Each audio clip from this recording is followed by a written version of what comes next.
PM Modi आज देश के सबसे बड़े एक्सप्रेसवे की देंगे सौगात। उत्तर प्रदेश के सुल्तानपुर में 341 किलोमीटर लंबे पूर्वांचल एक्सप्रेसवे का करेंगे उद्घाटन। पीएम मोदी हरक्यूलिस विमान से दोपहर 1:30 बजे के करीब पूर्वांचल एक्सप्रेसवे पर करेंगे लैंड। सीएम योगी करेंगे अगवानी। एयर शो के दौरान एक्सप्रेसवे पर उतरेंगे एयरफोर्स के लड़ाकू विमान सुखोई 30, MKI मिराज 2000 जगुआर होंगे शामिल। उद्घाटन के पूर्व एक्सप्रेसवे पर उतरे वायुसेना के फाइटर हेलीकॉप्टर। पिछले 3 दिन से चल रहा है रिहर्सल। सुल्तानपुर में पीएम मोदी के जोरदार स्वागत की तैयारी। लोक कलाकारों का ग्रुप दिखाएगा पूर्वांचल की झलक। प्रियंका गांधी ने बीजेपी पर साधा निशाना। कहा, पीएम की रैलियों में भीड़ लाने के लिए करोड़ों खर्च कर रही है बीजेपी। लॉकडाउन के दौरान मजदूरों को नहीं उपलब्ध कराई बसें। पहले ऑडिट दिवस पर सीएजी मुख्यालय पहुंचे प्रधानमंत्री मोदी। सीएजी को बताया देश की विरासत। प्रधानमंत्री मोदी ने यूपीए सरकार पर किया अटैक। कहा, पहले तक ऑडिट को आशंका की तरह से देखा जाता था, आज ऑडिट को वैल्यू एडिशन के तौर पर देखा जाता है।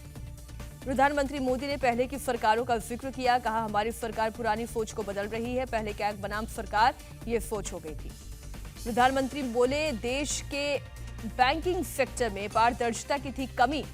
एनपीएस को कारपेट के नीचे कवर करने का चलता था काम, जिसकी वजह से बैंकों के एनपीएस बढ़ते गए। भोपाल में मुस्लिम महिलाओं ने किया पीएम मोदी का स्वागत। बुर्का पहने, हाथों में तिरंगा और पीएम की तस्वीर लिए खड़ी थी। ट्रिपल तलाक बैन करने पर जताया आभार। नवाब मलिक ने फिर सुमीर वानखेड़े पर किया हमला। कहा, काशिफ खान ड्रग्स मामले का सबसे बड़ा किरदार, अभी तक क्यों नहीं हुई काशिफ से पूछताछ। नवाब मलिक ने कहा, वानखेड़े और मनीष भानुशाली ने रचा सारा खेल। काशिफ खान सुमीर वानखेड़े की प्राइवेट आर्मी का अहम हिस्सा। शाहरुख की मैनेजर पूजा डडलानी को तीसरा सुमन जारी कर सकती है मुंबई पुलिस। दूसरे सुमन पर पेशी के लिए डडलानी ने मांगा था वक्त। श्रीनगर के हैदरपुरा में सुरक्षा बलों और आतंकियों के बीच एनकाउंटर। 2 आतंकी ढेर। गोलीबारी में एक मकान मालिक की भी गई जान। सुप्रीम कोर्ट के आदेश के बाद दिल्ली एनसीआर में जहरीली हवा से निजात पाने के लिए आज इमरजेंसी बैठक। दिल्ली समेत 5 राज्यों के मुख्य सचिव वीडियो कॉन्फ्रेंसिंग के जरिए होंगे शामिल।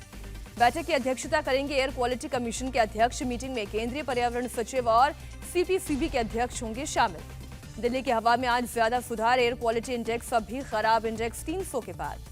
जेएनयू में स्टूडेंट्स यूनियन हॉल पर कब्जे को लेकर भिड़े छात्र संघ और एबीवीपी के कार्यकर्ता। पुलिस ने दर्ज की एफआईआर। सरकार ने जाकिर नाइक पर कसा शिकंजा। इस्लामिक रिसर्च फाउंडेशन पर लगा बैन 5 साल के लिए बढ़ा। गृह मंत्रालय ने यूएपीए के तहत लिया फैसला। करतारपुर कॉरिडोर जल्द खोलने पर विचार कर रहा है विदेश मंत्रालय। पंजाब के बीजेपी नेताओं ने पीएम मोदी से की थी मांग। पंजाब कांग्रेस अध्यक्ष नवजोत सिंह सिद्धू अवमानना मामले में हरियाणा के एडवोकेट जनरल आज करेंगे सुनवाई। तय होगा हाईकोर्ट में केस चल सकता है या नहीं। पटियाला में भूख हड़ताल पर बैठे कर्मचारियों से मिले नवजोत सिंह सिद्धू। मांगों को सरकार तक पहुंचाने का भरोसा दिया।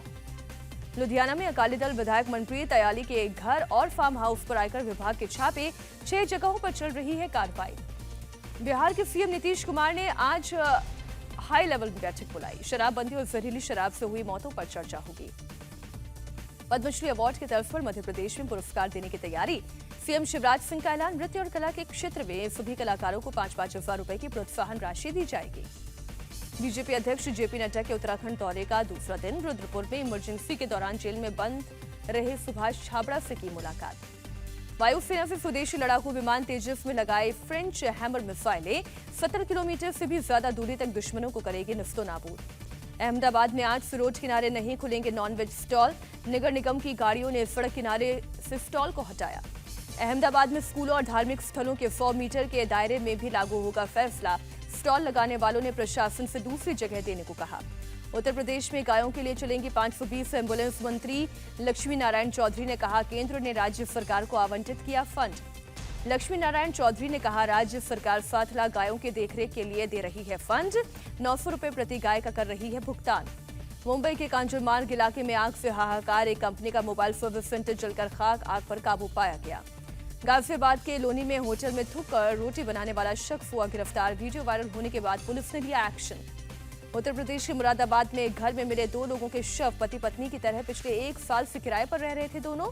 2 देसी कट्टे भी बरामद। नोएडा के सेक्टर 20 में निर्माणाधीन इमारत गिरी। हादसे में 2 मजदूरों की मौत। ठेकेदार और एक अन्य मजदूर हुआ फरार। उत्तर प्रदेश के मुरादाबाद में 3 युवकों ने नशे की हालत में की हवाई फायरिंग। एक आरोपी गिरफ्तार। 2 की तलाश जारी। दिल्ली एयरपोर्ट पर कस्टम विभाग की कार्रवाई। 2.5 किलो सोना किया जब्त। लाइफ जैकेट में छिपाकर लाया था सोना। गुवाहाटी में स्पा सलून ब्यूटी पार्लर के लिए गाइडलाइन जारी की गई। स्पा सेंटर में अलग से कोई रूम नहीं होगा, गेट पर पर्दा नहीं लगाने का आदेश। देश में 287 दिन के बाद एक दिन में कोरोना के सबसे कम मामले। पिछले 24 घंटे में 8,865 नए पॉजिटिव मामले, 197 मौतें दर्ज। पश्चिम बंगाल में करीब 20 महीने के बाद खुले स्कूल, 50% छात्रों को ही मिली एंट्री।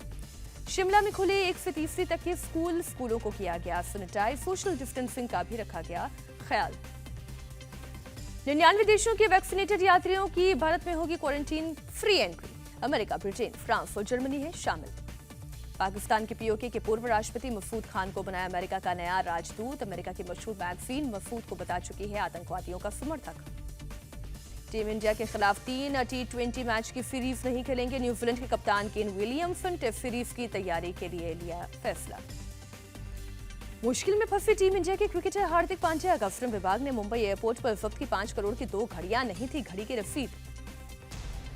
घड़ी विवाद पर हार्दिक पांड्या की सफाई, कहा सोशल मीडिया पर चल रही खबरें गलत, मैंने खुद कस्टम विभाग को दी अपनी घड़ी की जानकारी।